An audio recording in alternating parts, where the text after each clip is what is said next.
Congress party के सिपाहियों को सलाम करता हूं। 55 घंटे उन्हें ईडी के ऑफिस में बिठा करके पूछताछ की गई। हिंदू को मुसलमान से लड़ाने के लिए माफी मांगो, सिख को ईसाई से लड़ाने के लिए माफी मांगो, माफी तो तुम मांगो। Hello friend, welcome back to my YouTube channel Kabir reaction. अस्सलाम वालेकुम दोस्तों, कैसे हो आप सब लोग? उम्मीद है कि खैरियत से होंगे और मैं अल्हम्दुलिल्लाह अल्लाह की मेहरबानी से दोस्तों बहुत बढ़िया हूं। दोस्तों आज बहुत खूबसूरत एक वीडियो आप लोगों के सामने लेकर आया हूं। कांग्रेस की पार्टी में, कांग्रेस की सभा में इमरान प्रतापगढ़ी ने इतना खूबसूरत बीजेपी के खिलाफ बयान दिया है जिसको देखकर प्रियंका गांधी खुश हो गई थी। वो क्या बयान दिया है वो तो वीडियो देखने के बाद इंशाल्लाह पता चलेगा। दोस्तों वीडियो शुरू कर लेता हूं। दोस्तों अगर आप लोग ने मेरा चैनल को अभी तक सब्सक्राइब नहीं किया है तो देर किस बात का है दोस्तों, जल्दी से सब्सक्राइब कर लेना, बेल आइकन को प्रेस कर देना। दोस्तों सब्सक्राइब बहुत जरूरी है। और दोस्तों दूसरी एक बात है, आप लोग आजकल वीडियो बहुत कम देख रहे हैं, इसलिए हम्बल रिक्वेस्ट है कि वीडियो ज्यादा से ज्यादा देखना और वीडियो को ज्यादा शेयर करना दोस्तों, और आपका प्यारा सा हाथ से एक लाइक जरूर कर देना। तो ये चलिए दोस्तों पहले वीडियो शुरू कर लेता हूँ, उसके बाद मेरा ओपिनियन क्या है जरूर आप लोगों के साथ शेयर करूंगा, और आपका ओपिनियन क्या है जरूर कमेंट सेक्शन में कमेंट करा। Let's play the video. कहा गया है सुना गया है कोई न बोले, कहा गया है सुना गया है कोई न बोले, ज़बां दराजों को मशवरा है कोई न बोले, अजीब लुकनत पसंद हाकिम से वास्ता है, अजीब लुकनत पसंद हाकिम से वास्ता है, जो चाहता है जो सोचता है कोई न बोले। हमारी दाईं तरफ इस सदी का सबसे बड़ा फकीर सोया हुआ है। मैं उनकी समाधि से बिल्कुल करीब खड़ा होकर के संकल्प सत्याग्रह में मेरी आंखों के सामने तपती दोपहरी में बड़ी तादाद में मौजूद कांग्रेस पार्टी के सिपाहियों को सलाम करता हूं। नवरात्रि चल रही है, रमजान चल रहा है, मैं रोजे की हालत में हूं। आप तमाम साथी ऐसे होंगे जिन्होंने नवरात्रि के व्रत रखे होंगे, और इस पवित्र सप्ताह के बीच में हम खड़े हैं एक हाकिम की सनक के से उपजे हुए एक फैसले के खिलाफ। दोस्तों भारत के लोकतंत्र के लिए एक मुश्किल लम्हा है ये। याद करिए, जब हाकिम की सनक की वजह से आप लाइनों में लग करके अपने पैसे बदलवाने के लिए बैंकों के साथियों से विनती कर रहे थे, चरौरी मिन्नत कर रहे थे, तब सबसे बड़ी आवाज बन के कौन बोल रहा था? राहुल गांधी। नतीजा क्या निकला? उनकी एसपीजी सुरक्षा वापस ले ली गई। याद करिए, जब गब्बर सिंह टैक्स लगा करके छोटे व्यापारियों को बर्बाद करने का सपना पाला था इस सरकार ने, तो सबसे मजबूत आवाज बन के कौन बोल रहा था? राहुल गांधी। नतीजा क्या निकला? हजारों करोड़ रुपए खर्च करके उनके पीछे ट्रोल आर्मी लगा दी गई। उनकी इमेज खराब करने के लिए जितने तरीके अपना सकती थी भारतीय जनता पार्टी उसने अपनाया। याद करिए कि जब राफेल के मुद्दे पर, राफेल में हुई लूट के खिलाफ एक अकेला शख्स पूरे देश में खड़ा होकर के चौकीदार से पूछ रहा था कि आपकी चौकीदारी का सवाल है, बताइए सच्चाई क्या है, तब उनके पीछे 55 घंटे उन्हें ईडी के ऑफिस में बिठा करके पूछताछ की गई। मेरे भाई, उस शख्स ने क्या गुनाह किया? क्या कसूर है उनका? उनका कसूर इतना है कि जब देश में नफरतें सर चढ़ करके बोल रही थी तो उस शख्स ने कहा कि मैं भारत जोड़ने के लिए अपने पैर के छालों की परवाह किए बगैर 4000 किलोमीटर चलूंगा। यह कसूर है राहुल गांधी का। यह कसूर है राहुल गांधी का कि वह एक शहीद पिता के बेटे हैं। यह कसूर है उनका। यह कसूर है उनका कि उनकी दादी ने इस देश की मिट्टी के लिए अपने खून का एक एक कतरा कुर्बान कर दिया। यह कसूर है उनका। आज भारतीय जनता पार्टी के लोग हाउस में खड़े होकर के, सदन शुरू होते ही 1 मिनट भी सदन नहीं शुरू हुआ रहता था, और खड़े होकर के राहुल गांधी माफी मांगो के नारे शुरू कर देते थे। किस बात की माफी? क्योंकि वो भारत जोड़ रहे हैं, वो लोकतंत्र को बचाने की बात कर रहे हैं। अरे भाजपाइयों, माफी तो आपको मांगनी चाहिए। 15 लाख के झूठे जुमले के लिए माफी मांगो, बढ़ती हुई महंगाई के लिए माफी मांगो, अच्छे दिन के झूठे वादों के लिए माफी मांगो, लोकतंत्र को कुचलने के लिए माफी मांगो, महंगाई के खिलाफ माफी मांगो, 400 का सिलेंडर 1100 रुपए करने के लिए माफी मांगो, 58 रुपए का पेट्रोल 100 रुपए का करने के लिए माफी मांगो, हिंदू को मुसलमान से लड़ाने के लिए माफी मांगो, सिख को ईसाई से लड़ाने के लिए माफी मांगो। माफी तो तुम मांगो। और अगर तुम ये कहते हो कि राहुल गांधी ने विदेश में जाकर के भारत का अपमान किया, तो प्रधानमंत्री जी मैं आपसे पूछना चाहता हूं कि जब दोहा में, शंघाई में, कैलिफोर्निया में, अमेरिका में खड़े होकर के आप कह रहे थे कि भारत तो सपेरों का देश है, भारत में पैदा होना तो पाप है, प्रधानमंत्री जी माफी तो आपको मांगनी चाहिए। मैं आज प्रियंका दीदी को सुन रहा था, मेरी आंखों में आंसू थे उनका भाषण सुन करके। पिछले कुछ हफ्तों में 2 बार मेरी पलकें नम हुई। पहली बार तब हुई जब हम संसद भवन से तमाम सांसद निकल रहे थे और एकाएक हमने सीपीपी ऑफिस में देखा कि राहुल गांधी जी को 2 साल की सजा दे दी गई। उन लम्हों में मेरी आंख में आंसू थे। मैं शायर हूं तो मैं भावुक हूं, शायद इसलिए मेरी आंखें नम हो जाती हैं ऐसे लम्हों में। आज जब प्रियंका जी बोल रही थी तो मैं उन्हें सुनकर के भी मैं नम हो गया। यह जुल्म है कि जुल्म को कहता हूं साफ जुल्म, यह जुल्म है कि जुल्म को कहता हूं साफ जुल्म। क्या जुल्म कर रहा हूं, मुझे मार दीजिए। जो जख्म बांटते हैं उन्हें जीस्त पे है हक। बात है भाई। मैं फूल बांटता हूं, मुझे मार दीजिए। फिर उसके बाद हिंदुस्तान वालों, फिर उसके बाद शहर में नाचेगा हू का शोर, फिर उसके बाद शहर में नाचेगा हू का शोर। मैं आखिरी सदा हूं, मुझे मार दीजिए।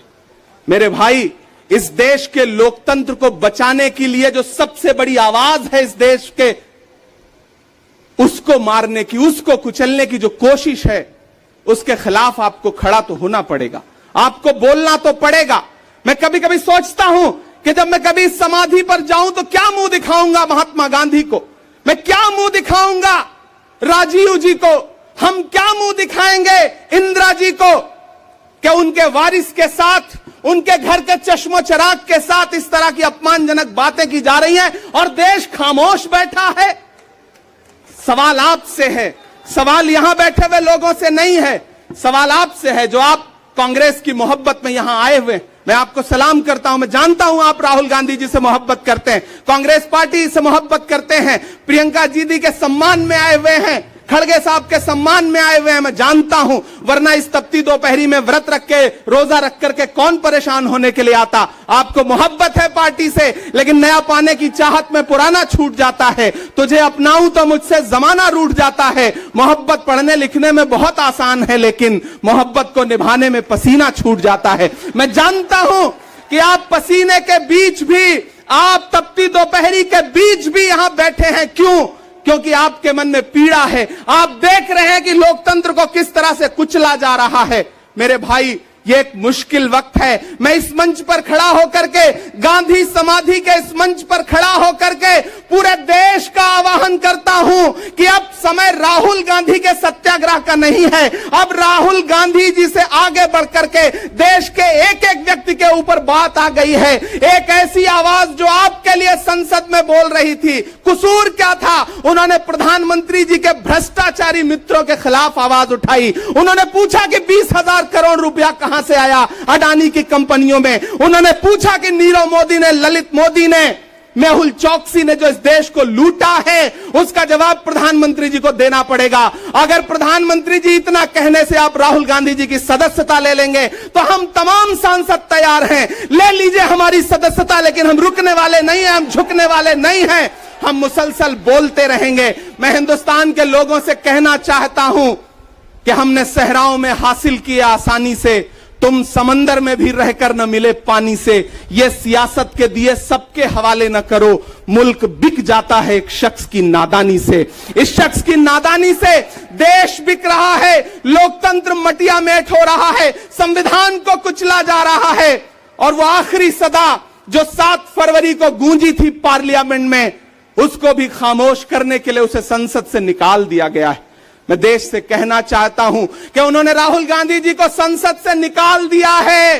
देश सुने इस बात को कि नरेंद्र मोदी जी और उनकी सरकार ने साम दाम दंड भेद इस्तेमाल करके राहुल गांधी को संसद से निकाल दिया है। अब देश के ऊपर फैसला है, उन्होंने संसद से निकाला है। देश के लोगों, राहुल गांधी को अपने दिल में रखो, अपने दिल में बिठाओ, निकलो पूरे देश में, करो सत्याग्रह, देखते हैं इस हुकूमत की तानाशाही में कितनी ताकत है। अगर कांग्रेस का एक एक कार्यकर्ता जो अपने घरों पर कहीं बैठा हुआ है, मैं उससे भी आह्वान कर रहा हूं कि राहुल गांधी से बढ़कर के यह मसला इस देश के लोकतंत्र तक आ गया है, इसे बचाइए। और राहुल जी शायद अपने घर पर होंगे, यहां हम हजारों की तादाद में उनको समर्थन देने के लिए जुटे हैं। मैं तो बस इतना कह रहा हूं कि मेरे भाई, आपको एक बात समझनी है, और वो ये है कि इस मुश्किल वक्त में हमें राहुल जी से ये कहना है कि लहू में भीगे तमाम मौसम गवाही देंगे कि तुम खड़े थे। एक आखिरी नज्म सुना करके मैं आपसे विदा लूंगा कि लहू में भीगे तमाम मौसम गवाही देंगे कि तुम खड़े थे। शहर का सूरज गवाही देगा कि जब अंधेरों की कोख से निकलने वाले ये सोचते थे कि कोई जुगनू बचा नहीं है, तो तुम खड़े थे, तुम खड़े थे। तुम्हारी आंखों के ताकचों में जलती मशालों ने नई मनाजिल हमें दिखाई। तुम्हारे भाई, तुम्हारी बहनें, तुम्हारी माएं, तुम्हारी मिट्टी का जर्रा जर्रा गवाही देगा कि तुम खड़े थे। हमारी धरती के जिस्म से जब हवस के मारे ये सोचते थे कि सियाह जोंकों की तरह चिमटे, तो तुम खड़े थे। तुम्हारी हिम्मत, तुम्हारी अजमत और इस्तकामत तो वो हिमालय है कि जिसकी चोटी तलक पहुंचना न पहले बस में रहा किसी के, न आने वाले दिनों में होगा। सो आने वाली तमाम नस्लें गवाही देंगी कि तुम खड़े थे, कि तुम खड़े थे। हम तमाम लोग, मैंने कहा ना, बहुत सारे लोग यहां व्रत रख करके आए हुए हैं, मैं रोजे से हूं। हम तमाम लोग इस देश के लोकतंत्र को बचाने के लिए राहुल गांधी जी के साथ अलल ऐलान खड़े हैं, खड़े रहेंगे और एक एक सांस तक उनके साथ खड़े रहेंगे। ये हमारा राहुल गांधी जी से वादा है, जिसे खौफ नहीं है मुरझाने का।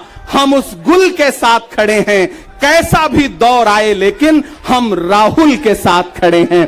कल भी खुलकर साथ खड़े थे, आज भी खुलकर साथ खड़े हैं। कैसा भी दौर आए, लेकिन हम राहुल के साथ खड़े हैं। शुक्रिया।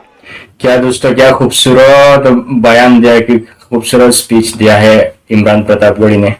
मुझे बहुत अच्छा लगा है, क्योंकि उनको स्पीच देने का जो तरीका है, तरीका मालूम है। और ये बहुत पुराना वीडियो था दोस्तों, कम से कम 2 साल पहले का या 1.5 साल पहले का वीडियो था। लेकिन इस वीडियो में कुछ शिक्षा है भारत भाषियों के लिए, हमारा देशवासियों के लिए, क्योंकि सामने 2024 में इलेक्शन है। कुछ करना पड़ेगा, क्योंकि जो तानाशाही इंडिया में चल रहा है, भारत में चल रहा है, तानाशाही को खत्म करना पड़ेगा। इसलिए हम्बल रिक्वेस्ट है दोस्तों कि इस वीडियो को ज्यादा से ज्यादा शेयर करना, ताकि लोगों की समझ में ये आ सके कि ये तानाशाही इस वक्त मौजूदा जो गवर्नमेंट है, देश को कहां से कहां लेकर जा रहा है, कितना बर्बाद कर रहा है।